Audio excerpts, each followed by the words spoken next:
Welcome to Cabo de Gata in the Andalusia region. In this video, we're going to check out unique beaches and coastal villages.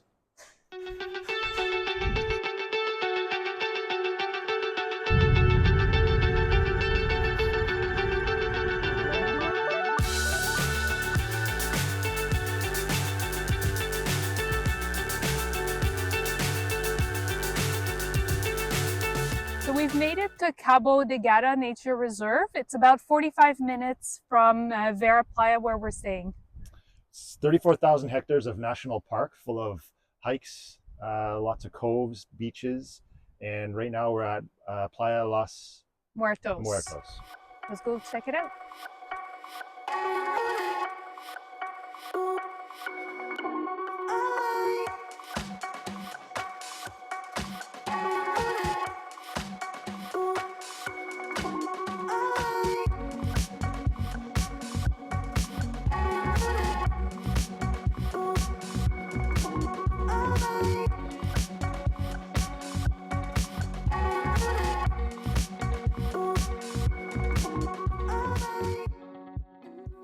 The water is crystal clear, bright blue. It's stunning. Like a great cove to come and chill in. I think it's usually a pretty busy beach, but there's literally no one here. I think their kids must have blown away or something, but it's pretty windy, but stunning in here. Yeah. All jokes aside, on a sunny day, no wind, it would be a perfect beach. So the beach is often ranked as one of the top beaches in Spain and of Europe. Even in 2019, it was named, well, it made the list of the top 40 most outstanding beaches in Europe. In my opinion, the best spot is coming up later in the video. You'll see.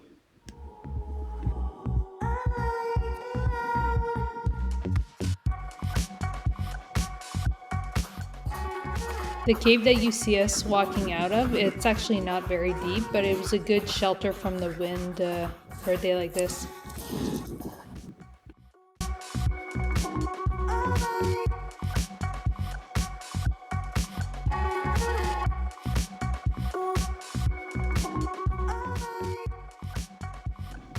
So we made it to the village Las Negras, another whitewashed town. As we drove in, there was a historic windmill just as we entered the town, and you can see it really well from the road. We didn't stop though. So this village is quite small, only 350 people live here. There's a few restaurants and some small hotels, and it's mainly a fishing village with a beach. The name Las Negras apparently comes from the black volcanic rocks and mountains nearby.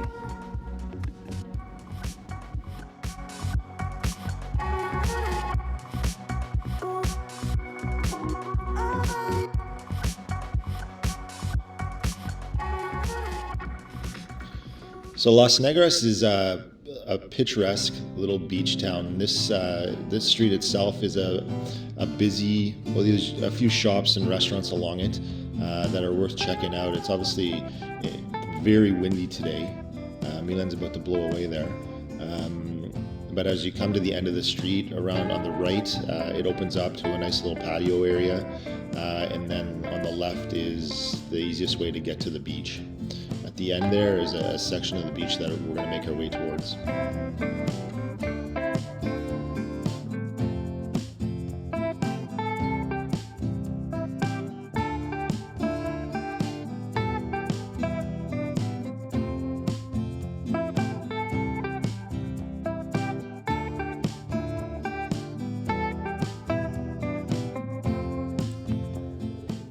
Once you get to the end of the shoreline, you can walk along and around all the rocks for a fair distance, but it gets to a point where you can't go any longer, so you have to turn around and come back.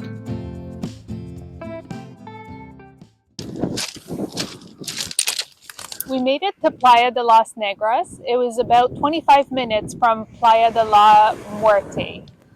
Chill little beach fishing town, known more popular for the whitewash buildings as opposed to the beach, but a great place to stand up paddleboard, kayak, or maybe kite surf. We're just gonna head into town and go grab a coffee. We just made it to Cafe Mena here in Playa Las Negras for a quick pit stop and get out of the wind for a banana crepe with sugar and a coffee and a tea. Good little spot if you're here. Where they did shut it down, take a break.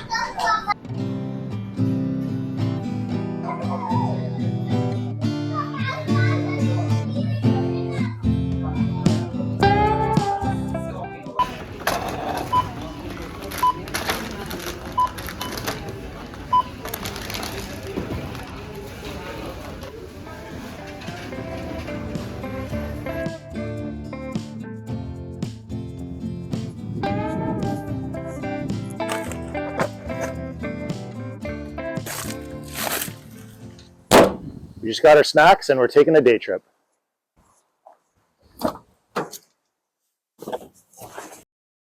We're making our way to Cala and Medio, but on the way there, the roads are going up and down these cliffs, and it's just stunning. Unfortunately, the best part of it, we kind of missed it. It wasn't really safe to pull over, but it was like the drive was amazing. We just made it to the town of Agua Amarga. From here, Ryan's going to have a snack, and we're going to be hiking about 1.7 kilometer to Cala and Medio. And here is where we parked, and then there's a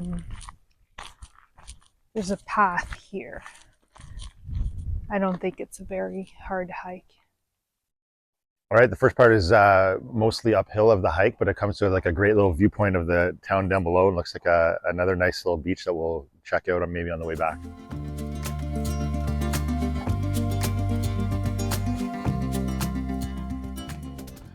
So the path to the beach is marked by two little paint marks kind of most of the way with a blue and a white marking.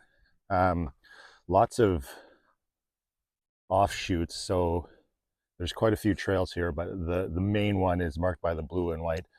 This is definitely not a path to bring grandma on or lug a big cooler or little kids. It's pretty, lots of steepness, lots of loose rocks. It's a definite hike, but I think it's going to be worthy. It looks pretty amazing over there. Step 1, wake up early, gonna rise with the sun. Step 2, get some good, some food in you. Step 3, think real hard about what you wanna be. Step 4, everybody just do your thing. Wake up, today's gonna be a good day. Wake up, today's gonna be a good day. So we've made it. What makes this beach special is that on each side of the beach, there's the fossilized rocks right here. I think they look like mushrooms. Oh, it's pretty cool. You can also drive closer instead of doing a 2-kilometer walk, but I didn't think, well, our car is pretty small and I didn't think it would have made it because the road here to the closest parking lot is pretty treacherous, rocky, skinny, and steep. So think about that if, depending on the type of car you have. Maybe it's more of I think it's more of a 4x4 thing, or maybe if you have a Jeep or something like that, big tires.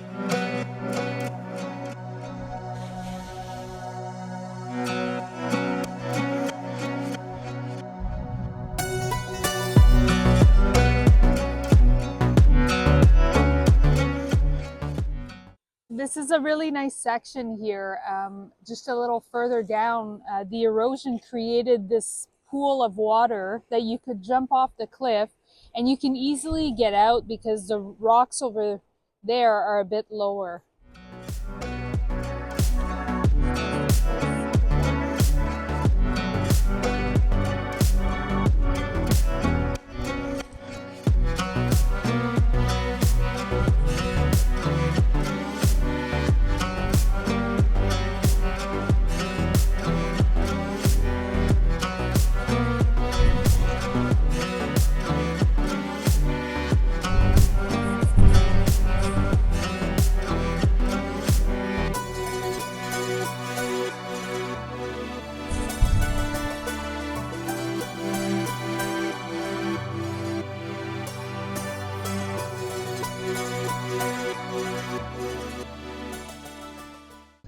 if you were to look at the map, all the coastal villages and kind of unique beaches are one right after another, but to actually access them is a little bit more of an indirect route, just because there isn't a road that connects all the way along the beach.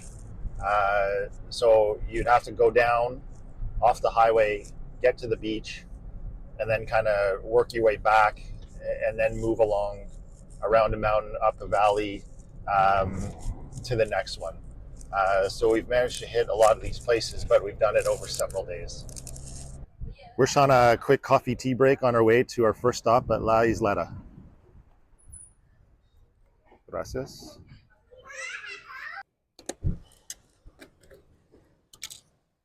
So we've made it to La Isleta. We're just gonna have a quick lunch here, and then I think we're gonna go explore the town.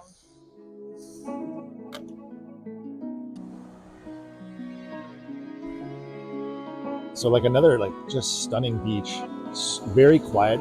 There's a handful of people here. Those cliffs are amazing. Dogs are allowed. People are just hanging out. There's people kayaking. There's people snorkeling. Great little spot just to come and grab lunch, have a coffee, set up for the day.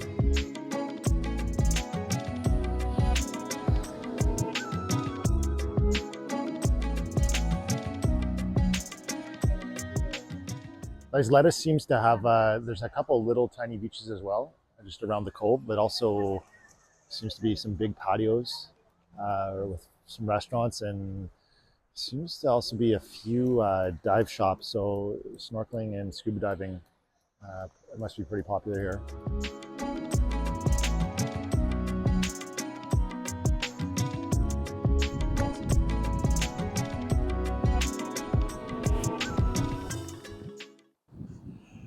Okay, so we're just at the Mirador, which is the viewpoint of La Isleta. Just a great little view of kind of the different coves and all the boats and just the shoreline.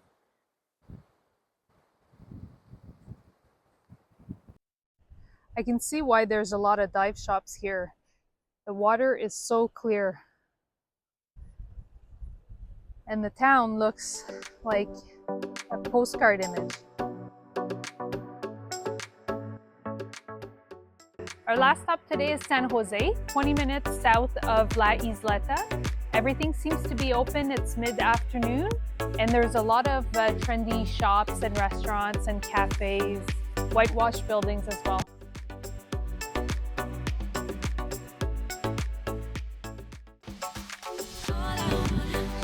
Yeah, another really picturesque town, San Jose. Lots of little shops. Everything seems to, looks like it opened at 1, some of them. And looks like there's a boardwalk along the beach.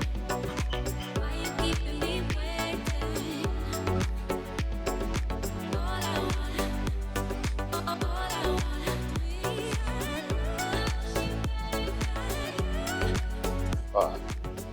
Amazing spot.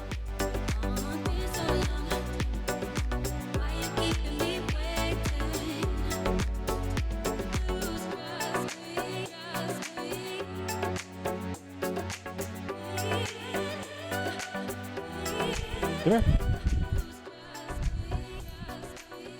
So we made it to Playa San Jose. We're just gonna finish off the day here with this one and then go grab a coffee and a tea.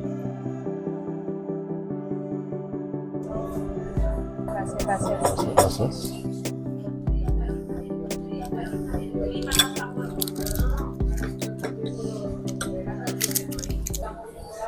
So this wraps up our video here. We're just gonna have a quick coffee and tea before we rip back to our apartment. Thanks for watching.